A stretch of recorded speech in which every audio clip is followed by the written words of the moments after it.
حضرت موسیٰ علیہ السلام کی حضور صلی اللہ علیہ وسلم کا صحابی ہونے کی خواہش۔ اخذ الالواح کے متعلق حضرت قتادہ رضی اللہ تعالیٰ عنہ نے کہا ہے، حضرت موسیٰ علیہ السلام نے کہا، یا رب، میں الواح میں لکھا پاتا ہوں کہ ایک بہترین امت ہوگی جو ہمیشہ اچھی باتوں کو سکھاتی رہے گی اور بری باتوں سے روکتی رہے گی۔ اے اللہ، وہ امت میری امت ہو۔ تو اللہ تعالیٰ نے فرمایا، موسیٰ، وہ تو احمد کی امت ہوگی۔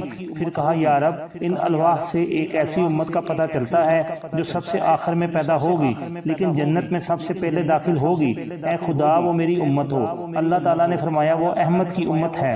پھر کہا، یا رب، اس امت کا قرآن ان کے سینوں میں ہوگا، دل میں دیکھ کر پڑھتے ہوں گے، حالانکہ ان سے پہلے کے سب ہی لوگ اپنے قرآن پر نظر ڈال کر پڑھتے ہیں، دل سے نہیں پڑھتے، حتیٰ کہ ان کا قرآن اگر ہٹا لیا جائے تو پھر ان کا کچھ بھی یاد نہیں رہتا اور نہ وہ کچھ پہچان سکتے ہیں۔ اللہ تعالیٰ نے ان کو حفظ کی ایسی قوت دی ہے کہ وہ کسی امت کو نہیں دی۔ یا رب، وہ میری امت ہو۔ کہا، اے موسیٰ، وہ تو احمد کی امت ہے۔ پھر کہا، یا رب، وہ امت تیری ہر کتاب پر ایمان لائے گی، وہ گمراہوں اور کافروں سے قتال کریں گے، حتیٰ کہ کانے دجال سے بھی لڑیں گے۔ الہی، وہ میری امت ہو۔ اللہ نے کہا، یہ احمد کی امت ہوگی۔ پھر حضرت موسیٰ علیہ السلام نے کہا، یا رب، الواح میں ایک ایسی امت کا ذکر ہے کہ وہ اپنے نذرانے اور صدقات خود آپس کے لوگ ہی کھا لیں گے، حالانکہ اس امت سے پہلے تک کی امتوں کا یہ حال تھا۔ اگر کوئی صدقہ یا نظر پیش کرتے اور وہ قبول ہوتی تو اللہ تعالیٰ آگ کو بھیجتے اور آگ اسے کھا جاتی، اور اگر قبول نہ ہوتی اور رد ہو جاتی تو پھر بھی اس کو نہ کھاتے بلکہ درندے اور پرندے آ کر کھا جاتے، اور اللہ ان کے صدقے ان کے امیروں سے لے کر ان کے غریبوں کو دے گا۔ یا رب، وہ میری امت ہو۔ تو فرمایا، یہ احمد کی امت ہے۔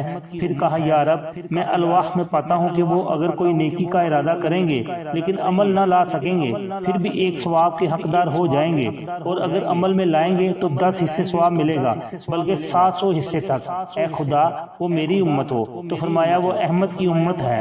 پھر کہا، الواح میں ہے کہ دوسروں کی شفاعت بھی کریں گے اور ان کی شفاعت بھی دوسروں کی طرف سے ہوگی۔ اے اللہ، وہ میری امت ہو۔ تو کہا، نہیں، یہ احمد کی امت ہوگی۔ قتادہ رضی اللہ تعالیٰ عنہ کہتے ہیں کہ حضرت موسیٰ علیہ السلام نے پھر الواح رکھ دی اور کہا، کاش میں محمد صلی اللہ علیہ وسلم کا صحابی ہوتا۔ اللہ تعالیٰ عمل کی توفیق عطا فرمائے۔ لائک اور شیئر کر دیں، چینل کو سبسکرائب اور فالو کر دیں۔